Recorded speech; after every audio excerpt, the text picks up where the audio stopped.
السلام عليكم ورحمة الله وبركاته. أنا واحد من الناس ما بيحبش يفرض نفسه على حد، يعني سألت واهتميت أهلا وسهلا، واللي يتقل ويرسم نفسه برضو أهلا وسهلا.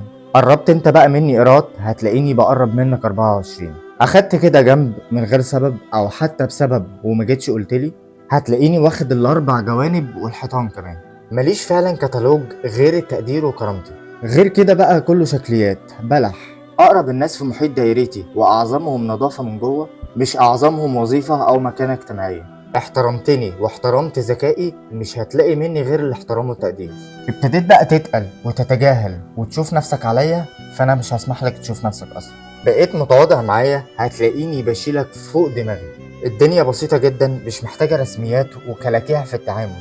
ونعيش بقى الدور على بعض وأدوار اتهرست 10,000 ألف مرة. فخليك بسيط عشان تلاقيني أبسط من كده بكتير. دمتم في رعاية الله وأمنه. سلام.